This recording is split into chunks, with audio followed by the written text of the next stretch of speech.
Open ചെയ്തിട്ട് 4 വർഷം കഴിഞ്ഞു. അപ്പോൾ നമുക്ക് 90% സ്ഥിരം കസ്റ്റമറാണ്. നന്തൻകോട്, പാപ്പനംകോട്, ആറാലുംകോട്, ഇപ്പം പുതിയതായിട്ട് വരുന്ന മാർത്താടത്ത് സ്റ്റാർട്ട് ചെയ്തു.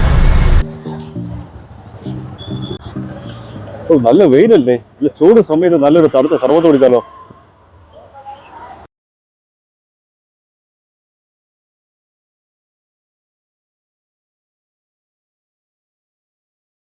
സുഹൃത്തുക്കളെ, ഞാനിന്നിപ്പോൾ നിൽക്കുന്നത് തിരുവനന്തപുരം മണക്കാട് ജംഗ്ഷനടുത്തുള്ള കാസിം സർബത്ത് കടയിലാണ്. നമുക്കൊരു സർബത്ത് കുടിക്കാൻ പോയാലോ? എനിക്ക് ലോട്ടറി കച്ചവടമായിരുന്നു. ഞാൻ അതിരുന്ന് പിന്തിരിപ്പിക്കാൻ വേണ്ടി തുടങ്ങിയതാണ്. ഫസ്റ്റ് ബ്രാഞ്ചിലാണ്. റെസിപ്പി ഇല്ല, നമുക്കിത് മലബാറിൽ നിന്ന് വരുന്നതാണ്, നമ്മൾ ചെയ്യുന്നതല്ല. കാടമുട്ട റെസിപ്പി എൻ്റെ വൈഫിൻ്റെയാണ്. വൈഫാണ് മുട്ട റെഡിയാക്കുന്നത്. നമ്മൾ ഇനിയിപ്പോൾ ഇവിടെ തിരുവനന്തപുരത്ത് ബാക്കിയുള്ള ഷോപ്പിലേക്ക് നമ്മൾ വേറെ ഒരു 3 ഐറ്റം കൂടെ ആഡ് ചെയ്തിട്ടുണ്ട്. ഇത് കാസിം ഗുൽഗണ്ട് ഷേക്ക്, കാസിം സോപ്പി ഫാസ്റ്റ് ഷേക്ക്, കാസിം സാർജ, ഇങ്ങനെ 3 ഐറ്റം കൂടെ നമ്മൾ ബാക്കിയുള്ള ഷോപ്പിൽ ഉടനെ ആഡ് ചെയ്യുന്നതായിരിക്കും.